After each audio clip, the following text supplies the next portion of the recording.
what's going on, guys? Heads here from Infinity Loops, and today we take a look at the VIFLY Whoopstor 1S battery charger, version 2. Let's go ahead and get her opened up and have a look-see at what we get in the box. Just the actually has the BT 2.0 plugs in it. If you didn't hear about the version 1, there were hacked off PH 2.0s in there. They have corrected that issue and put the actual plugs in there. And, so we get the charger, we get a thank you card, we get some literature, and a USB Type-C plug. Looks like we can do DC barrel jack, a XT60, and a Type-C USB. So this is really short, so we'll try the XT60 batteries. These have all been flown a little bit. I have a XT60 plug here, wall plug, plugged in. I have a very nice readout there on the screen. It's probably rolling a whole bunch for you guys, so I'll put up some still shots so you can see what the screen actually looks like here. So you can do 6 at a time, or you can do, however many you'd like at a time. It doesn't really matter. As you plug them in, you'll be able to see them pop up on these little voltage readouts here.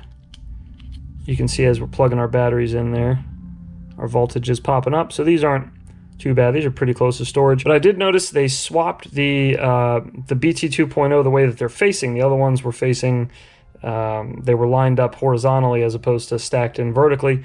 And that is good that they switched them, because the first thing I thought of was my BT 2.0 450 batteries fitting this way. I don't know that they all would have been able to fit side by side and charge all at once. I probably would have had to gap them, I think. So having it this way, that is much cleaner, and now all of my 450s should fit on the BT 2.0 plugs up top. So now that we have all of our cells plugged in, we see the readout on all 6 of the bays there. We can set our amps that we want to charge at up top here. Looks like it goes from 0.2 amp to 0.9. So we'll just do it at 0.3.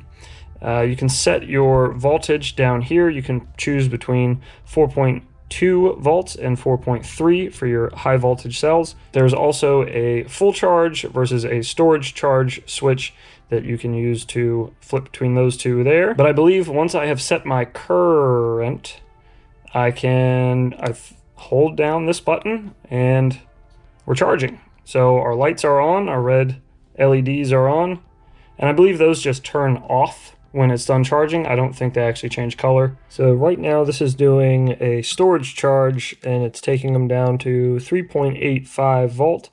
And right now we're at 3.86 on this last pack here, but all the other ones are displaying okay. And all of these lights were amber while they were discharging the battery, and once they started getting close to where they were going to be, they shut off, and eventually these displayed okay. Next we're going to try charging up some BT 2.0s. We got some 450s and we got some 300s, all high voltage. So we will switch up to 4.35 there.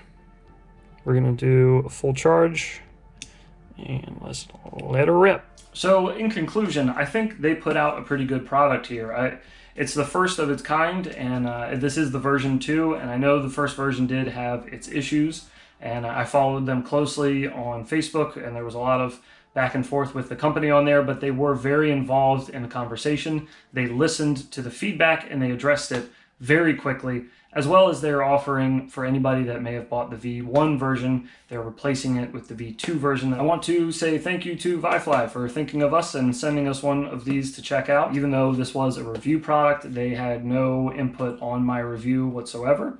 And the link that I'm going to leave for where you can get these down below, that is not affiliated with this channel or myself at all either. Till next time, guys, take care of yourselves, and we will see you in the next one.